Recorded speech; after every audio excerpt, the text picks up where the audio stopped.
On est d'accord, parler en public, faire une vidéo face cam, ça peut faire vraiment peur. Et même quand on est à l'aise, même quand on connaît son sujet, il y a toujours ce petit moment où le cœur s'emballe, où la gorge va se serrer, on se dit mais si j'y arrive pas, et si on se moque de moi? Justement, aujourd'hui, on va parler de ce stress-là. On est d'accord, en tant qu'entrepreneur, il fait partie du jeu, donc autant l'apprivoiser. Pourquoi est-ce que tu paniques dès que tu dois parler devant plusieurs personnes? Tu paniques dès que tu dois parler devant plusieurs personnes parce que ou devant une caméra, parce qu'en fait, tu redeviens cette petite fille qui était interrogée par le maître ou la maîtresse et qui était flippée de passer au tableau. Je sais ce que c'est, je l'étais aussi. Et clairement, c'est humain. Selon ce qu'on a vécu et même, ça réveille des peurs finalement, cette prise de parole en public. La peur d'être jugé, la peur de se planter, la peur de bafouiller, la peur d'être, jugé, je sais pas si je l'ai dit, la peur du la peur du regard des autres. Toutes ces peurs-là qui sont condensées dans une seule prise de parole. Donc ça fait vraiment beaucoup à gérer. Il y a le syndrome de l'imposteur aussi qui peut se réveiller à ce moment-là. Hello! Et en fait, ça te met dans un tunnel qui est vraiment très anxiogène, un peu comme si ta vie dépendait de ce moment. Et le problème, c'est qu'on ne nous a tellement pas appris à valoriser l'échec que on a l'impression qu'on doit tout réussir du premier coup. Alors que moi, je fais partie de l'école de essaye et tu verras, essaye et tu progresseras. L'échec, c'est une super opportunité d'avancer vers l'objectif. Et aussi, ce qui est génial avec l'échec, c'est une occasion de monter en compétence et de développer quelque chose où on peut progresser. Et tu verras, quand tu auras apprivoisé cette peur de parler en public, ça va te permettre de déconstruire un schéma qui était vraiment bien ancré dans ta tête. Et c'est par le passage à l'action que ça va le faire. Vraiment, tu peux te faire confiance. Comment calmer ton corps quand il s'emballe juste avant de prendre la parole? Je dirais que plutôt que de vouloir calmer ton corps, écoute-le. Redonne-lui de l'attention. Par exemple, tu peux allonger ton expiration. OK? De faire quelques respirations en conscience. Ça peut être aussi de ressentir une zone de ton corps qui est complètement neutre ou d'observer autour de toi, la joie, un rideau, une lampe, une caméra. Tu vois, de remettre de l'objectivité finalement dans l'environnement qui est autour de toi. Et tu as aussi le droit de parler.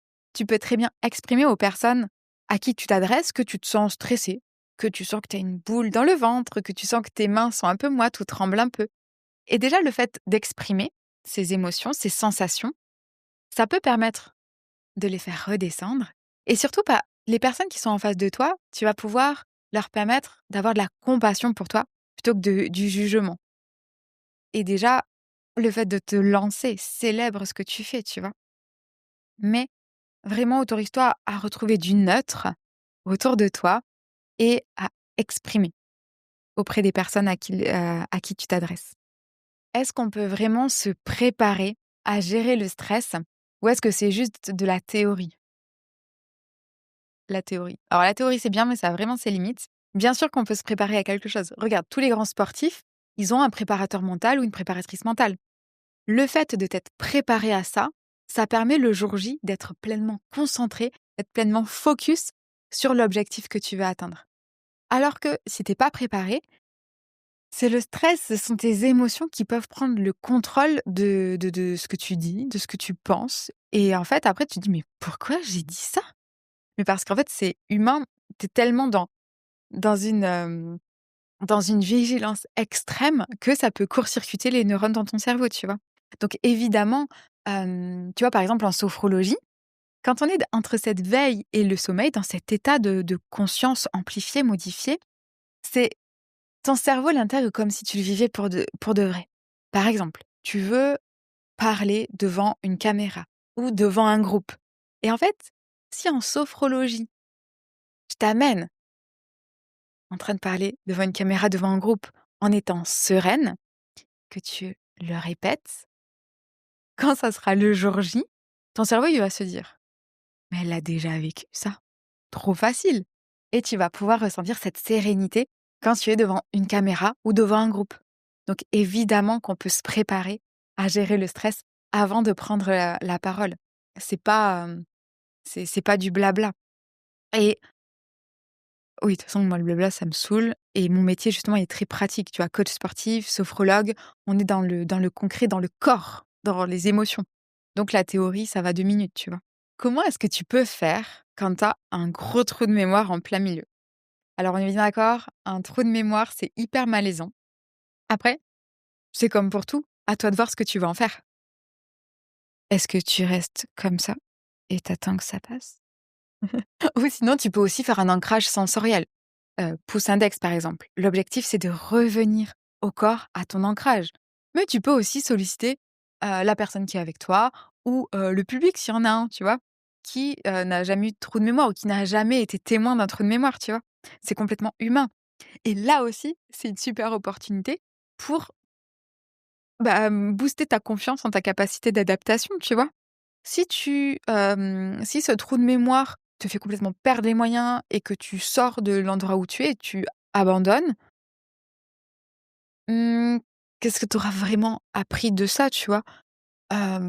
Alors que, bah, si tu as le trou de mémoire et que tu rebondis, tu vois, ça peut être, avec humour. Il y a même un podcast, je sais pas si je te mettrai le lien, mais c'est pareil, j'ai j'ai oublié un mot, tu vois, le mot procrastination, je m'en rappelle encore, tu vois? Mais j'ai osé, demander à la personne qui me posait des questions. Est-ce que ça fait de moi quelqu'un de naze, quelqu'un d'incompétent, quelqu'un de je sais pas quoi?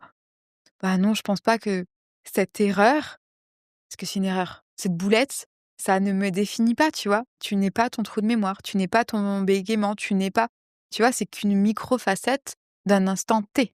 Donc lâche-toi la grappe, OK? Est-ce que c'est normal de trembler même après plusieurs expériences? Déjà ce mot «normal», tu vois? Ça me ça me crispe un peu, de chercher cette normalité, chacun sa normalité. Bref, là, on parle de tremblement quand tu dois prendre la parole face cam ou devant un public. Bah, dis-toi que le tremblement, c'est juste un signal de ton corps pour te dire quelque chose, tu vois? Il a besoin de faire sortir de l'énergie. Comment tu peux faire pour l'aider? Tu peux secouer, tu peux gigoter, tu peux souffler fortement par la bouche. Le tout, c'est de faire sortir cette énergie. Donc oui, c'est normal et après, tu sais, ce trac, dès que tu seras lancé, comme tu vas parler du sujet qui t'anime, tu vois, de cette mission que tu as, bah, ça roule, tu vois, ça va passer dès que tu seras, dès que tu vas te lancer et si tu as eu plusieurs expériences, tu sais ce que ça fait et ce tremblement, voilà, tu secoues, tu fais sortir l'énergie et ça va le faire vraiment, fais-toi confiance. Quand tu trembles comme ça, je te l'ai dit, l'idée c'est de faire sortir l'énergie. Tu peux faire en secouant, en soufflant fortement ou en te déplaçant. Tu vois, vraiment, fais-le à ta manière. Il y a pas de normalité. C'est toi, tu vois, qu'est-ce qui là, de quoi ton corps a besoin? Il a besoin de faire sortir l'énergie. Comment tu peux faire sortir cette énergie-là? Comment transformer le trac en une énergie positive? Ce qui est super drôle avec le trac, c'est que dès qu'on est dans l'action, on se lance, il s'évapore. Donc tu peux très bien décider de comment tu vois les choses. Là, on est d'accord, tu fais quelque chose d'extraordinaire. Donc célèbre-toi et action, go! Pourquoi est-ce que je me sens toujours jugée même quand les gens sont bienveillants? Alors si tu te sens toujours jugée, même quand les gens autour de toi sont bienveillants, c'est que peut-être c'est toi la pire juge envers toi-même. Donc lâche-toi la grappe, accepte le process d'apprentissage.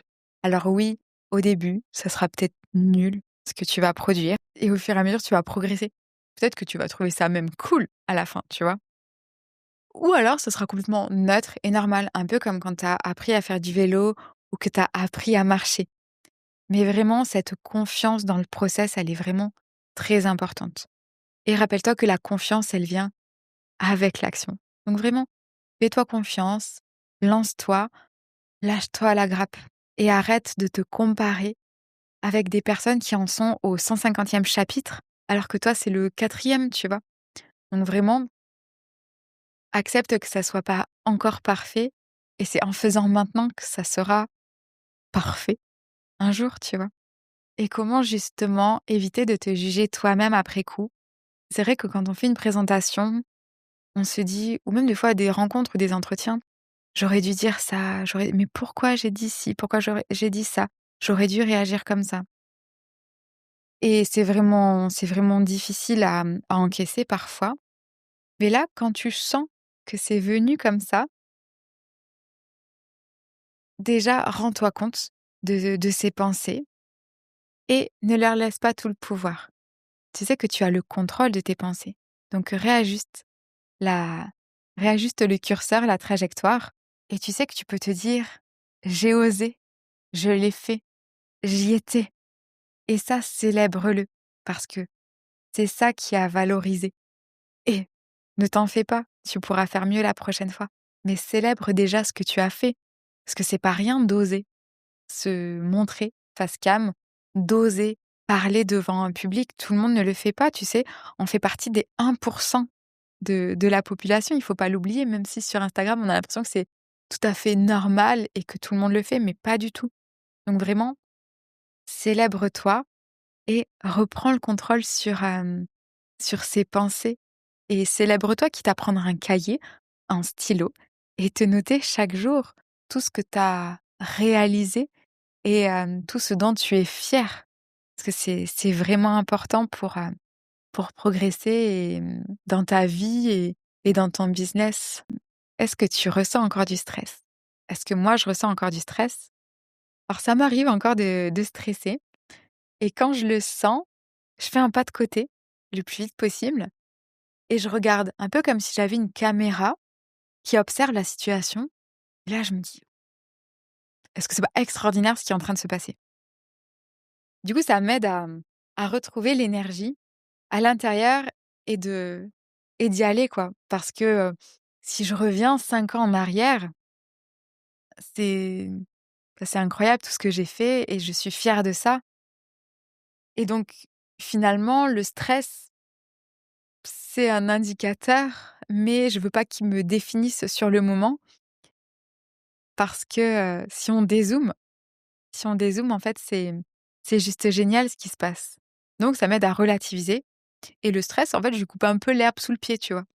Et donc ça va beaucoup mieux et j'aime bien prendre les choses aussi, avec naturel, avec légèreté et dire: «Bah, quel est l'enjeu? Il y a rien de ma vie n'est pas en jeu, donc c'est OK» et à partir du moment où je fais sourire les gens, où je leur apporte quelque chose, je suis la plus heureuse, tu vois? Je trouve ça très drôle. Comment je peux adapter ma manière de parler à ma personnalité sans copier les autres? Ben, clairement, parle comme tu parles normalement. Basta. T'as pas à porter des masques, t'as pas à faire semblant. C'est toi qu'on veut, c'est toi qu'on veut écouter, c'est toi qu'on a envie d'entendre. Donc laisse tomber le maquillage, les paillettes et sois toi-même et c'est comme ça que ça marchera. Comment est-ce que tu peux trouver ta voix, ton rythme, ton ton? Là, ce que je t'invite à faire, c'est prendre un sujet qui te passionne, sur lequel tu es intarissable. Tu prends quelques notes et tu vas t'entraîner. Tu vas t'entraîner peut-être devant ton téléphone, sans forcément publier au début. Tu vas t'entraîner devant, ton miroir. Tu vas pouvoir t'entraîner devant un groupe de personnes, selon ton niveau, enfin la marche sur laquelle tu es aujourd'hui et tu vas pouvoir t'entraîner. Il y a aussi des super jeux narratifs pour t'entraîner à partir d'une carte, par exemple, d'une illustration et broder, raconter, narrer autour de ce que tu vois. Et là, à force, tu vas voir, bah, qu'est-ce qui fonctionne pas, qu'est-ce qui te parle vraiment. Et à force d'expérimenter, tu sauras qu'est-ce qui te ressemble vraiment, où tu pourras, où tu pourras être à l'aise sans forcer et sans te grimer pour, pour ressembler à je ne sais quel autre entrepreneur que tu admires ou que tu as l'impression que si tu fais comme elle ou comme lui, tu auras les mêmes résultats. Non, ça marche pas. Si lui ou elle, ça marche, c'est parce qu'il fait ce qui fonctionne pour lui ou elle, tu vois?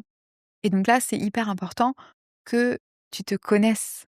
Et un outil de connaissance de soi, tu sais que j'utilise le Human Design, ça permet de voir comment on est finalement en dehors des conditionnements de la société, de l'école, de notre famille, pour vraiment revenir à soi.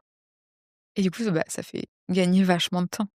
Trouver justement notre voix, notre ton et notre rythme, sans passer des jours, des mois, des années à expérimenter et à tâtonner. En tout cas, c'est possible et c'est vraiment l'expérimentation qui va pouvoir faire la différence.